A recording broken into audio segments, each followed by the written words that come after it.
All right. So many big stories going on every day. The Trump administration is just dumping buckets of information on top of us to help clarify, go through, give you guys the path forward. I have Libby Emmons. Libby, thank you for joining me again.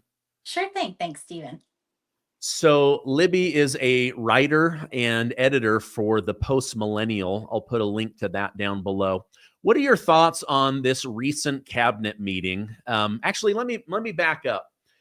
The last cabinet meeting that President Biden held, he allowed the press to be in there for 3 minutes and 50 seconds.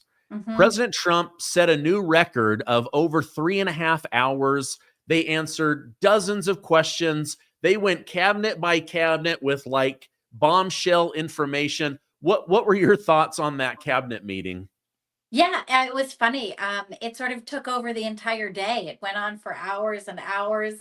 News stations that were broadcasting it had to bump all their afternoon talk shows, just to make sure they covered the whole cabinet meeting. But it is really interesting. It's interesting to see Trump's relationship with his cabinet.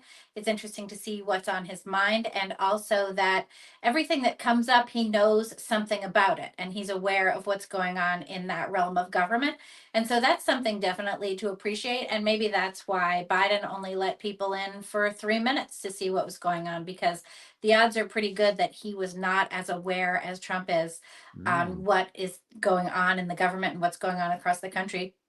There were definitely some things that I was interested in. For example, the situation with the EPA, Lee Zeldin, and he was talking about getting rid of the wind turbines, which we see a lot of in the West. You see like big, vast swaths of these wind turbines when you're driving through deserts. You see them off the coast on the East Coast. And Zeldin was saying that these are killing whales. So what was kind of funny about that was I was looking on Twitter as that was going on, and people were complaining about Zeldin not backing, sustainable wind energy because of the whales. And it's like the progressive left couldn't decide if they loved the whales more or hated Trump more. They were like, I don't know. But I do think the wind turbines are probably not the greatest technology in terms of sustainable energy. So that was interesting to see. Also, the HHS secretary coming out talking about nutrition, talking about, preventative diseases and how they could be prevented, and that this should be something that's part of our medical landscape as opposed to just all of the drugs. Constantly with Biden, we were hearing about pharmaceutical prices and how he wanted to make sure that everyone could afford their different drugs. And what I appreciate about Kennedy is he pretty much says, we'd rather you not have to take any drugs.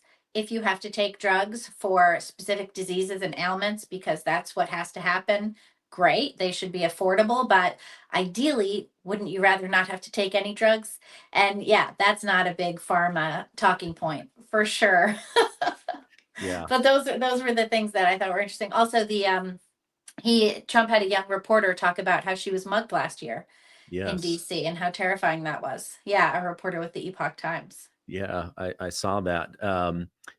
Again, as you mentioned, they were just dumping so much information. I'm like, oh, here's Tulsi Gabbard. Hey, we're finding more burn bag documents about the coup against Trump.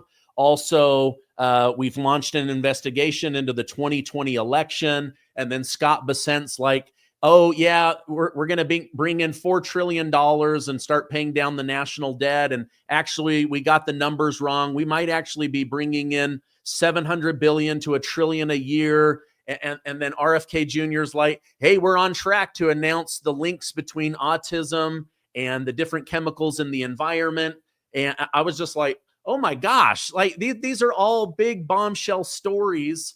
It was absolutely insane. Now, you wrote an article over on the Post Millenial where you were saying how sadly Democrats have not learned what the American people want. And despite Trump putting it on display, all of this polling data, information, what's working on podcasts and YouTubes, and which articles are getting the most attention, they continue to lean harder into transing children, going soft on crime, fighting for criminals and illegal immigrants, wanting the border reopened, saying that Trump's using the National Guard to go after innocent Americans. Anything else that I've missed? And why do you think they are leaning into such unpopular ideas? I think the Democrats have a real problem right now, and it's that's obvious in a couple of ways. One, they have no clear leadership. The Democratic National Committee held their annual summer conference just this week. I think it's still going on in Minnesota. And of the people that were speaking, the only one that I ever really recognized outright was Tim Walz, who is Kamala Harris' failed running mate from the last election cycle. He's certainly not the leader of the Democratic Party. You had what's his name? Ellison was there, Keith Ellison, and he was talking. He's the AG for Minnesota, and he was talking about how they're suing the Trump administration. Well, he's not a very prominent figure either. And there were a number of delegates, and you don't recognize them. There's Amy Klobuchar, she's a senator. She's certainly not the leader of the Democratic Party. And each one of them got up there to talk about what they thought was important for the party. And over again, it was stuff that the American voters have rejected in this last election. They talked about sex changes and how important it is that health insurance and Medicaid cover sex changes. Well, the American people roundly rejected that. They don't want that for their kids, and they don't think that this kind of elective surgery is something that the taxpayers should be footing the bill for. They talked about open borders. They talked about, not in these terms, right? They talk about how immigration is important for our democracy.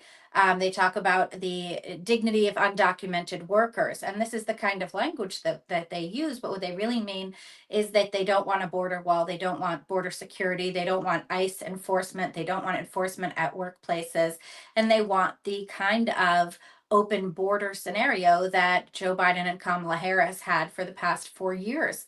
It doesn't make any sense, right? I mean, when you look at workplace enforcement, also, you're enforcing on employers that they hire Americans. Why would anyone be opposed to that? We have millions of young men who have essentially dropped out of the workforce entirely. They could use some jobs. This would be great. Our kids coming up, they could use summer jobs in places where that's a thing.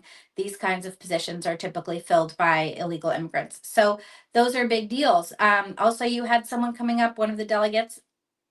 Again, I didn't recognize her. I don't know her name.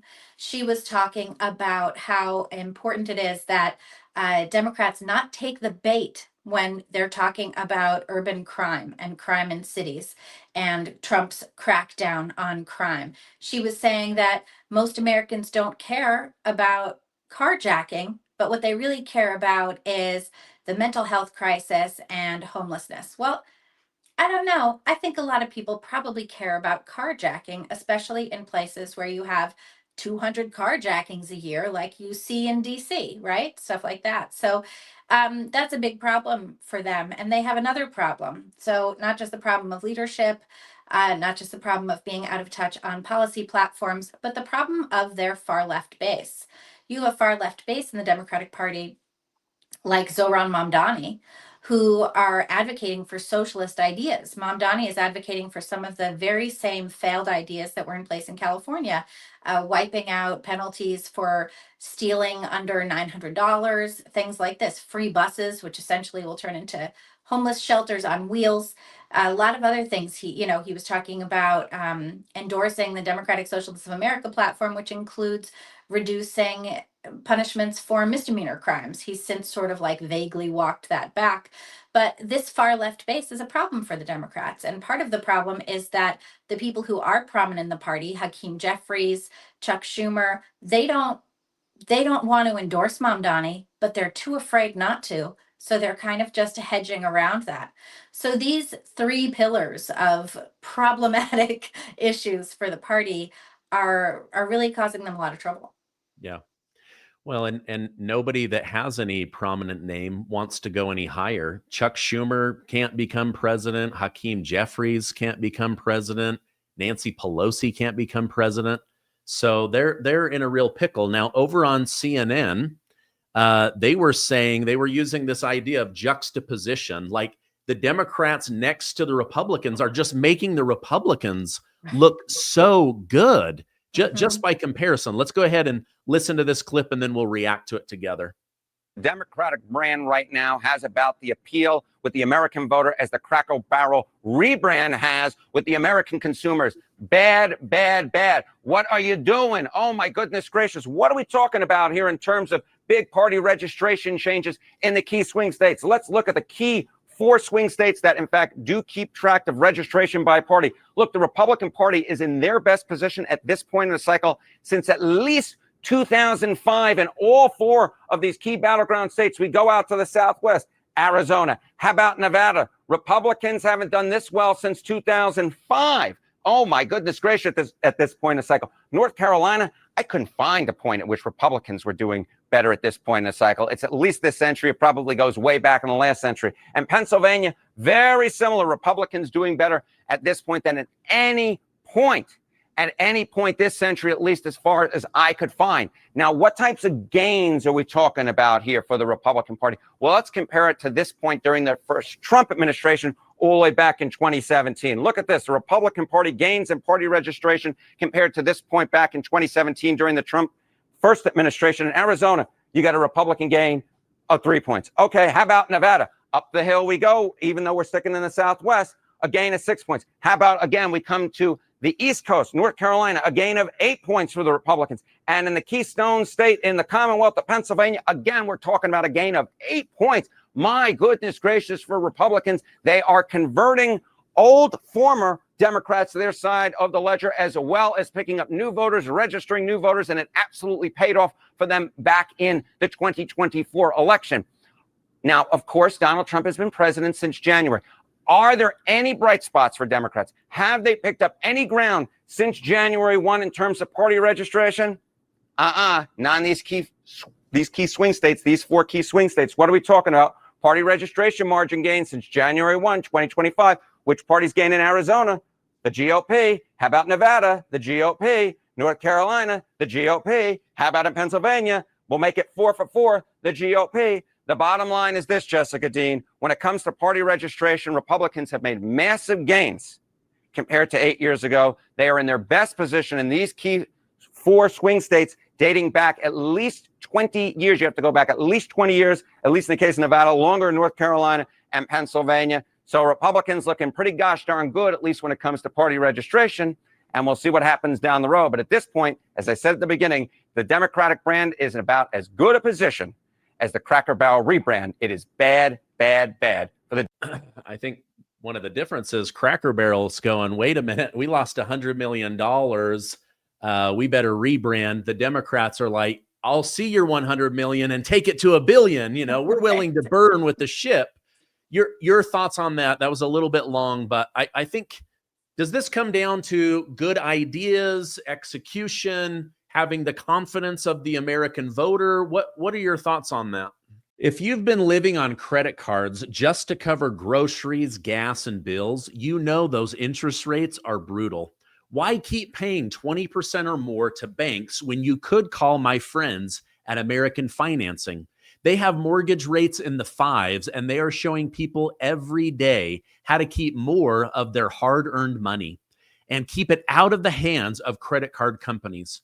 Right now, American Financing is helping homeowners save on average $800 a month by using their home equity to wipe out high-interest debt.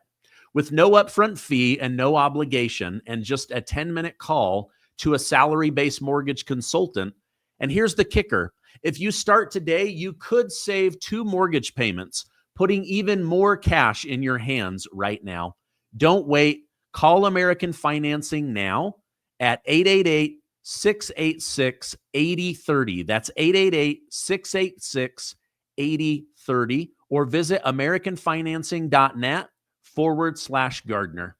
Well, we did see recent data that indicated that Democrats had lost, like 2.7 million voters in the past few years. I'm one of those voters. I changed my voter registration in New York City in 2020 ahead of the election. And I did that in part because I wanted the Democrats to know that they had they had lost my vote, and I wanted them to know that for sure. And there's a lot of other people who probably just vote Republican and haven't even changed their voter registration at this point. So yeah, I think that, and those are 4 states that the GOP could definitely use, and that the Democrats need if they want to try and win back the American voter. But as you were saying, in terms of what this indicates, I think that there are a number of things. I think the Republicans have come out with a lot of confidence. If there's one thing Trump has in spades, it's confidence. And that really spills out to his cabinet and to his voters. Because if that's the guy who's fronting, you're kind of like, okay, we're probably good. It maybe doesn't even matter if we know all of our music, because that guy has got it, he's got the crowd in the palm of his hand. It's okay. So I think that's definitely part of it. But I think a lot of what happened to the Democrats is, it's not just that they lost on confidence, it's not just that they lost on policies, but they stopped listening to Americans. And they have an incredible amount of disdain for Americans. And if there's anything Americans can't stand, it's being talked down to, it's being condescended to. That's not something as a people that we are chill with, and we don't stand for it. You have Democrats are primarily comprised of the coastal elites. They're still out there on the, New England and New York City and New Jersey, California, Oregon, Washington. They really, side the country like that. And when they look out at the rest of the country, they see a bunch of hicks who don't know what they're doing, who have to be told what to do. They don't see that in every Walmart, there's, half the grandmas have biracial grandbabies. They don't see that. They don't see that, transgender has really spread out across the country. They don't see any of that kind of stuff. They don't see that, this is what's going on, that we're not, everyone in the rest of the country is keeping up with the coasts, and the coasts don't realize that, right? They just pour the rest of their ideologies onto us and expect that, we just don't know what's good for us. And that's not true, right? The middle of the country is not backwards. It's not meant to be overlooked. It's a lot of people making their decisions based on what they think is right. And so I think that's a big problem, because you'll notice when the Democrats talk about Trump, they don't just talk about Trump. They talk about Trump voters. They talk about Trump supporters. They say Trump supporters are white supremacists. Well, we all know that's absurd. They say that, Trump supporters hate gay people. Well, that's also just crazy. We know all of this stuff, and they keep throwing these insults at the rest of us out here in middle America, where I live now, or, just Trump supporters. And so I think that they have lost the American people because they don't think very highly of us. They think we're bad. They think that we're all the bad words that they can come up with. And they keep telling us so. And they keep talking to each other in their segregated cocktail parties uptown, and, ignore what we actually think. Yeah, that's a good point. When the election was going on, when it was Trump versus Biden, before it was Trump versus Kamala, one thing I noticed is that Biden and Kamala and the Democrats, they would bash Trump's voters. They would bash Republican voters, but Trump would only bash Democrat leaders. And I think that could also be a part of it, because I think the American people are going, hey, wait a minute, these leaders are really terrible. It's not the people. But on the Democrat side, it's like the people are really bad. They're racist, white supremacists, homophobic, xenophobic. They only want America to succeed. And, they hate all of these people from other countries. And that's a really good point. I did notice that during the election cycle. Yeah, I think that's really key. And you're right. Trump doesn't insult Democrat voters. Why would he? He wants their votes, and they're Americans, and he has respect for them. One thing that you notice about Trump is he treats everybody the same, and this is a value that I certainly I think is important, right? He's going to talk to the janitor and the woman working at McDonald's with the same amount of respect as he treats his cabinet, as he treats the Pope, as he treats the world leaders who come into his office. He matches that, right? I mean, he really believes in the equality of all men, and I have a lot of respect for that. Did you see last week that he brought in all of the groundskeepers for the White House, and he gave them hats and shook their hands, and he said, hey, listen, when someone does a good job, I just like to point it out. And I just thought that was really cool. Like, he didn't have to take time to have a bunch of gardeners and weeders and lawnmowers. And, I just thought that was actually, it was a small story. I didn't cover it, but I was impressed by it. And maybe I Yeah. should have covered it. I'm now thinking that too, because I also didn't cover it. And Yeah. now that you're mentioning it, when was the last time that the groundskeepers were in the Oval Office? Yeah. That's pretty cool. Yeah. Well, here I am covering it right now. And so are you. So, Let's cover it right now. I think that's great that he brought them all in. yeah. And he's done a lot, as a guy who's in real estate and construction. He looks around and he sees what's going on at the White House. He's made the Rose Garden more of a patio, which seems kind of nice. He's put up all of those flagpoles. So he's definitely kept the groundskeepers busy. It's nice to know that he's been paying attention to their work product.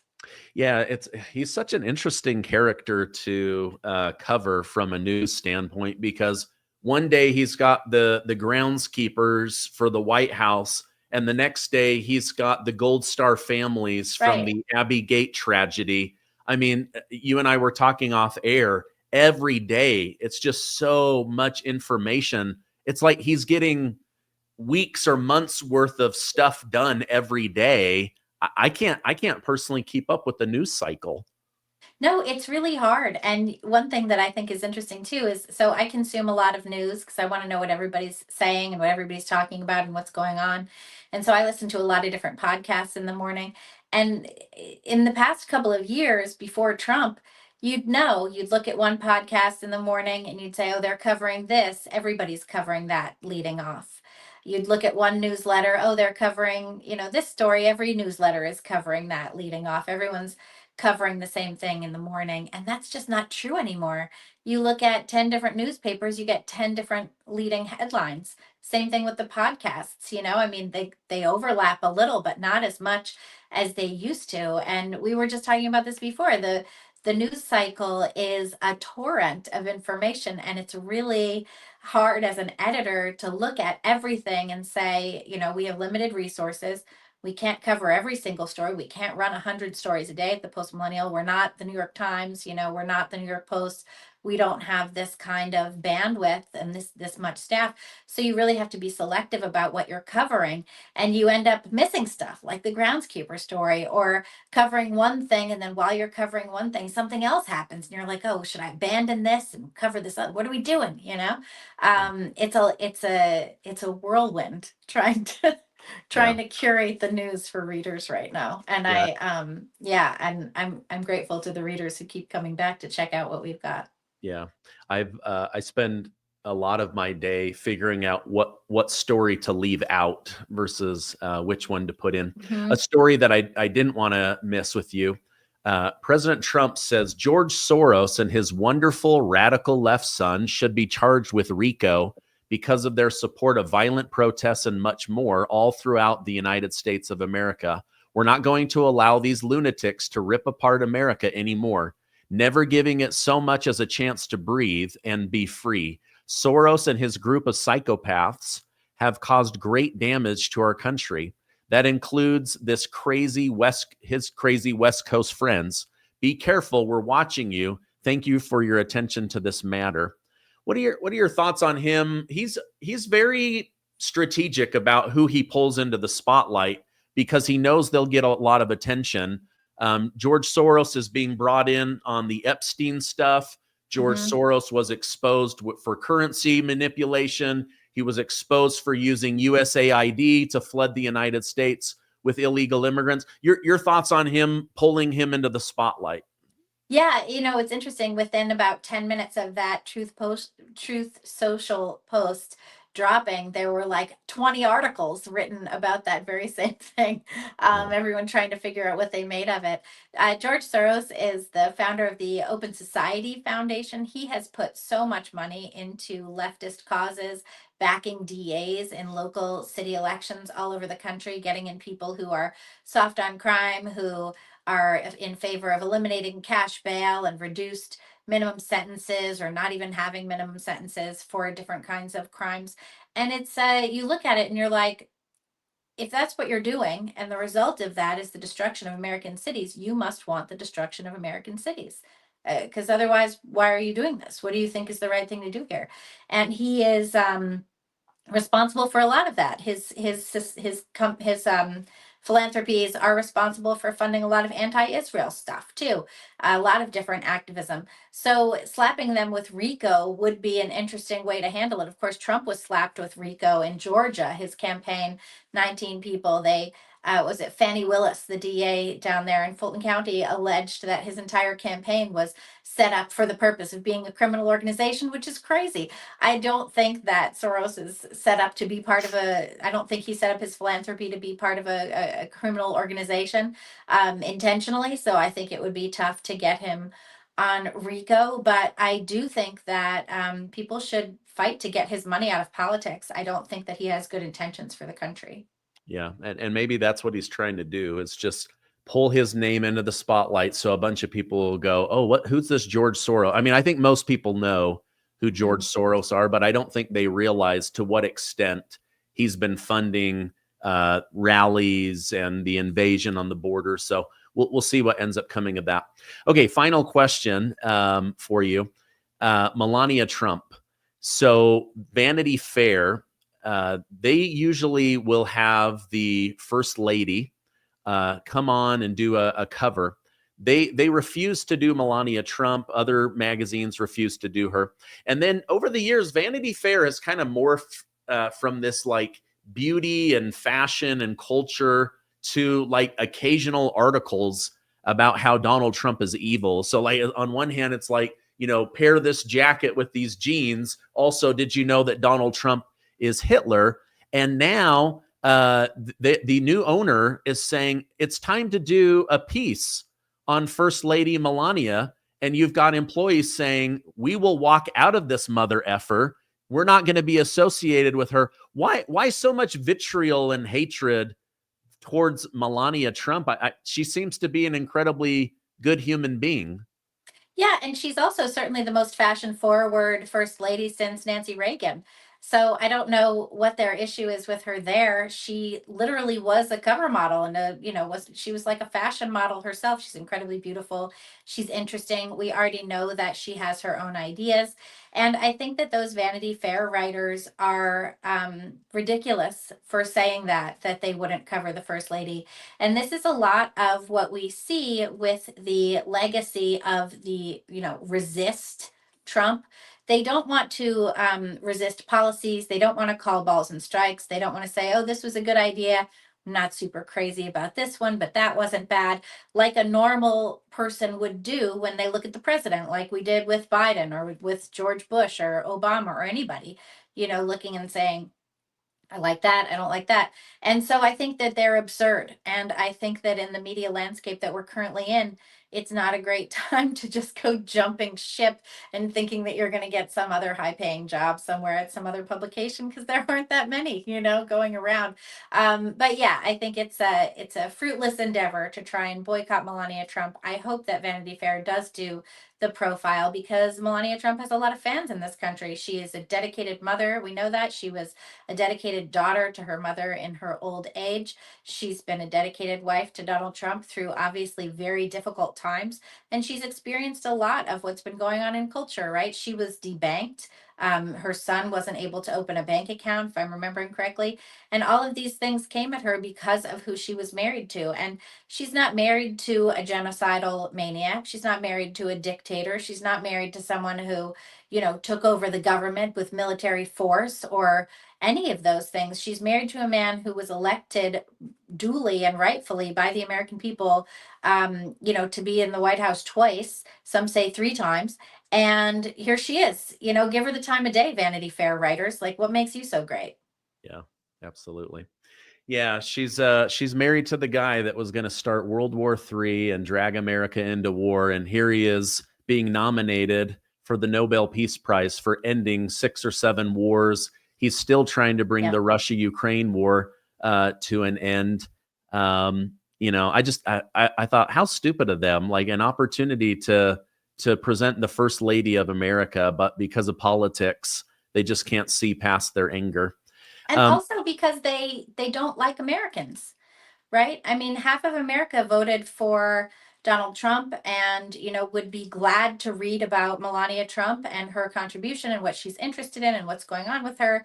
Half of America, at least, would be interested in reading about that, but they don't think highly enough of their fellow citizens to give them that opportunity. Yeah. It's kind of like the singer Pink, like, F you, stop buying my music, never come to my concerts. It's like, wow, Okay. you're just like rejecting money and people that, like, you don't have to connect on every, node on your life. Like, you can have a different political idea. You can have different ideas. So I don't know. Seems weird to me. Libby, I know you're very busy running the Post Millenial. If people want to follow you online, what links can I put down below? Oh, you can find me on Twitter at Libby Emmons, and you could sign up for my newsletter at thepostmillennial.com/Libby. Okay. I'll put those direct links down below. Thank you so much. We'll have you on in the Thanks, so. future. I hope you have a great rest of your day. Thanks, Stephen. I appreciate it.